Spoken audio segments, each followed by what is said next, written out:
ఐదు రాష్ట్రాల ఎన్నికలు ముగిశాయి. ఎగ్జిట్ పోల్స్ రిజల్ట్ కూడా ఊహించినట్టే వచ్చేశాయి. కానీ ఒక్క స్టేట్ లో మాత్రం ఎవరు ఊహించని ఫలితం రాబోతోందని ఓ సర్వే సంస్థ అంటోంది. ఇదే ఫలితం మే 4న వస్తే తమిళ రాజకీయ ముఖ చిత్రమే మారిపోతుందా?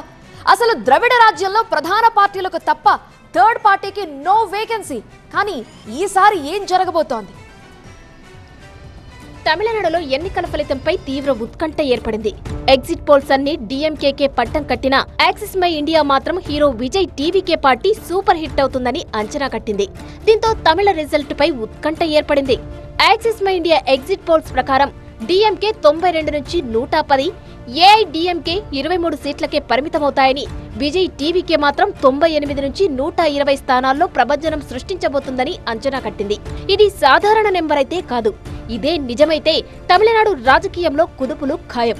ఈ మధ్యకాలంలో సినీ రంగం నుంచి వచ్చిన ఏ రాజకీయ పార్టీ ఈ రేంజ్ లో హిట్ కాలేదు. ఏపీలోనూ తమిళనాడులోనూ ఇదే రుజువైంది.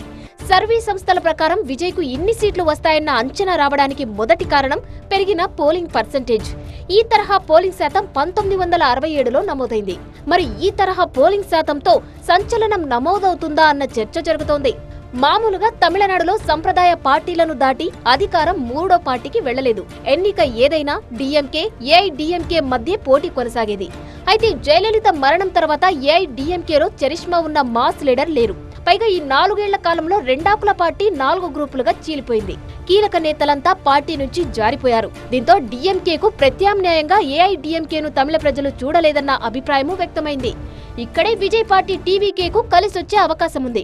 మామూలుగా ప్రభుత్వ వ్యతిరేక ఓటు ప్రధాన ప్రతిపక్షమైన ఏఐడీఎంకేకు పడాలి. కానీ విజయ్ పార్టీ ఎంట్రీతో ఓటర్ మైండ్ సెట్ చేంజ్ అయి ఉండొచ్చన్న అభిప్రాయం సర్వే సంస్థల్లో వ్యక్తమవుతుంది. పట్టణ ప్రాంతాల్లో కొత్త నాయకత్వంపై ఆసక్తి ఎక్కువగా ఉండగా, గ్రామీణ ప్రాంతాల్లో సంప్రదాయ పార్టీలు బలంగా ఉండే అవకాశం ఉంది.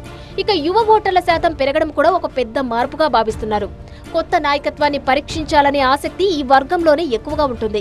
అదే సమయంలో సంప్రదాయ ఓటర్లు సంప్రదాయ పార్టీలకే ప్రాధాన్యమిస్తారు. మరి ఈ 2 వర్గాల ఓటర్ల ప్రభావం ఎలా ఉంటుందో చూడాల్సి ఉంది. రాజకీయాల్లో లాజిక్ తో పాటు భావోద్వేగం కూడా కీలకం. కొత్త నాయకత్వం అవసరమనే భావన ఒక్కసారి బలంగా ఏర్పడితే అది భారీగా ఎలక్టోరల్ షిఫ్ట్ కు దారితీసే అవకాశం ఉంది. విజయ్ పార్టీపై ఈ తరహా అభిప్రాయం ఉండొచ్చని యాక్సిస్ మై ఇండియా భావించి ఉండొచ్చు.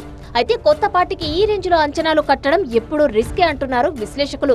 విజయ్ కు ఫ్యాన్ బేస్ ఉన్నంత మాత్రాన అది ఓటుగా మారుతుందన్న గ్యారెంటీ లేదు.